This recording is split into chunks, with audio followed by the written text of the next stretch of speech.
年嘅統一戰爭裏面，六國軍隊嘅傷亡總數超過200萬，呢個係非常令人震驚嘅數字。到咗公元前221年，最後嘅齊國亦都不戰而降。秦軍昂然進佔當時世界上最大嘅城市臨淄，戰國時代結束，秦帝國隨之誕生。從西北高原崛起到一統中國，呢支偉大嘅軍隊整整經歷咗550多年嘅奮戰。喺今日陝西省嘅咸陽市附近，呢個平台曾經係秦帝國嘅心臟咸陽宮。秦王嬴政當年就係喺呢度發號施令，指揮秦軍一統天下。過咗2000多年，咸陽宮已經變成咗黃土堆，而帝國軍隊嘅蹤影亦都絲毫揾唔到。咁究竟呢支係一支點樣嘅軍隊呢？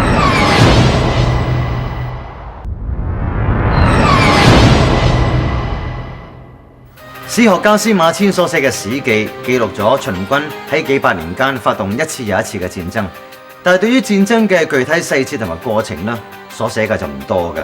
好似一場動員幾十萬軍隊打幾個月嘅仗啦，往往好簡短幾十字或者幾個字咧就講完噶啦。咁至於秦軍用咩兵器、用咩裝備、用咩方法去攻擊對手呢？司馬遷似乎唔係太關心。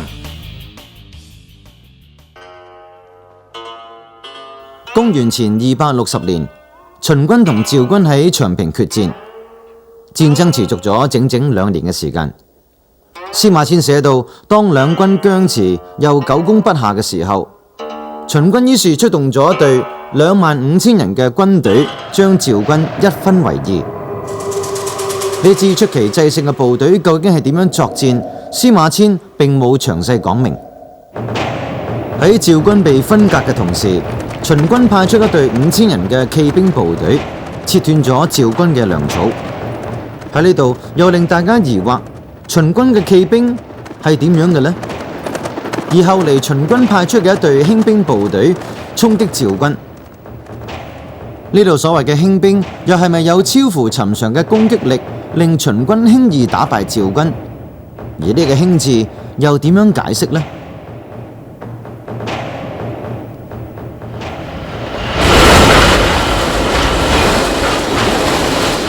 山西省嘅高平縣呢一帶曾經係當年秦趙交戰嘅地方。歲月流逝，古時嘅戰場已經建起村莊。縣博物館嘅館長定期嚟村裏面收集文物，因為村民經常執到一啲箭頭之類嘅古兵器。呢啲箭頭曾經深埋喺地下，上面仲似乎散發住血腥味。秦趙長平大戰係秦軍統一中國進程當中最關鍵嘅一場戰役，佢嘅結局對秦帝國起咗定性嘅作用。透過呢場戰役去了解秦軍，應該係最好嘅途徑。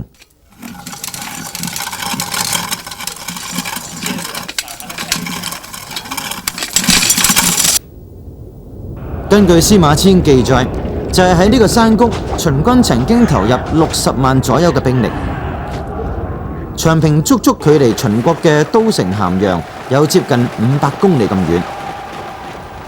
2000幾年前，一支60萬嘅秦國軍隊遠離國土，連續作戰達2年咁長嘅時間。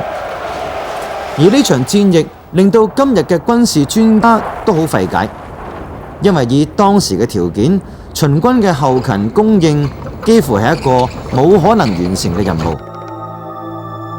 關於呢個問題，司馬遷喺《史記》裏面並冇提供答案，但係佢就記錄咗秦軍極其黑暗嘅一面。長平之戰，趙軍戰敗投降，趙國士兵除咗240個年紀較為細小嘅被釋放之外，其餘40萬個俘虜全部被活埋。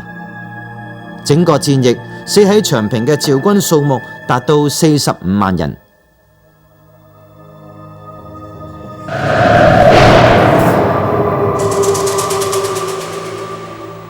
喺山西高平呢個山谷，考古人員嘅發現證實咗呢個慘烈嘅結局。喺方圓10公里左右嘅地方，到處都埋咗屍骨嘅大坑，僅係一個坑裏面，佢哋就發現咗100幾具趙國士兵嘅骸骨。喺司馬遷筆下，秦軍係殘暴嘅化身。而喺另一部歷史文獻《戰國策》裏面，當時一個謀士咁樣描述戰場上嘅秦軍：佢哋腋下夾住俘虜，身上掛住人頭，追殺逃跑嘅對手。史書裏面嘅秦軍似乎同野蠻差唔多，唔通就係野蠻同殘暴造就咗呢支強悍嘅士兵？秦軍呢支曾經係最強大嘅軍隊，包藏住太多令人費解嘅謎團。千百年嚟，秦軍只係存喺一般人嘅想象當中，直至有一日，幾個陝西農民嘅意外發現，震驚咗成個世界。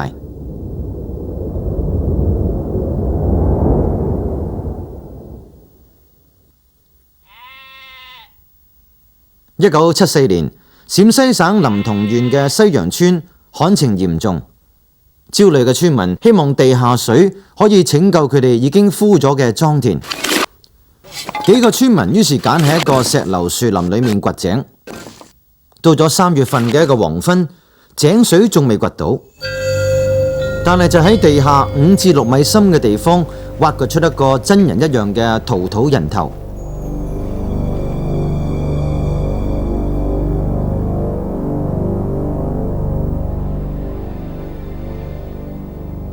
發現陶俑嘅消息好快傳開，考古工作者亦都隨即趕到展開挖掘工作。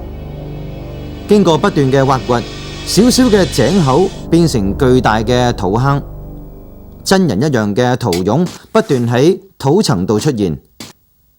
而最後嘅探測結果證實，呢個係一個空前巨大嘅陪葬坑，面積竟然有14000多平方米咁大。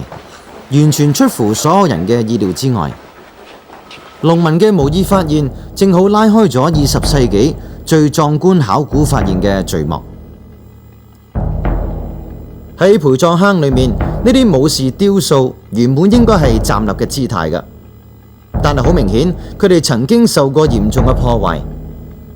而展現喺考古人員面前嘅就係一具具冧低嘅陶俑，殘破嘅頭顱，斷裂嘅手臂，喺呢個巨大嘅俑坑裏面隨處可見。不過殘破嘅兵馬俑好快開始接受精心嘅修補，佢哋本來嘅面貌再次恢復，一個個陶俑重新站立，佢哋嘅大小比例同真人一樣，清一色都係戰士嘅裝束，身上着住鎧甲同埋戰袍，就好似軍隊咁排列得整整齊齊，肅立喺一道道嘅隔牆之間。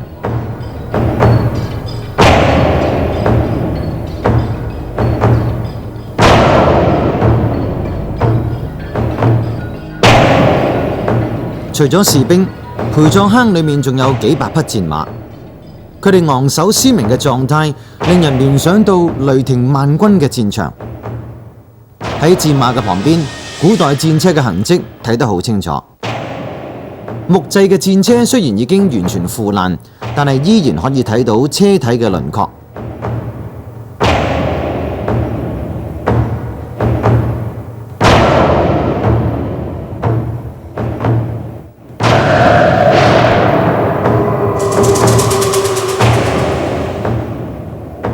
幾十架戰車，幾百匹戰馬，幾千個戰士現身喺20世紀70年代，完完整整咁排列喺考古專家面前嘅，就好似一個軍團。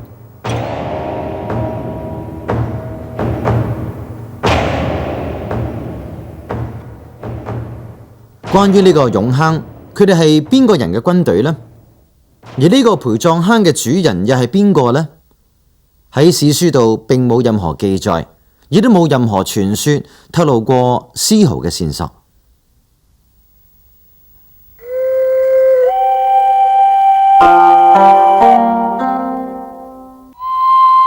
關中平原係秦漢至唐代嘅帝王谷，喺俑坑西邊嘅地平線上面可以睇到一個巨大嘅土堆，嗰個就係秦帝國創建者秦始皇嘅陵墓。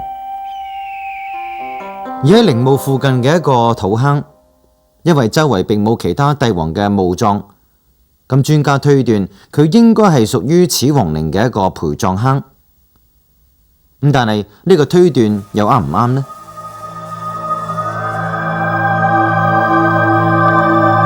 當考古人員陪葬坑進行挖掘工作嘅時候，佢哋掘出大量嘅青銅兵器。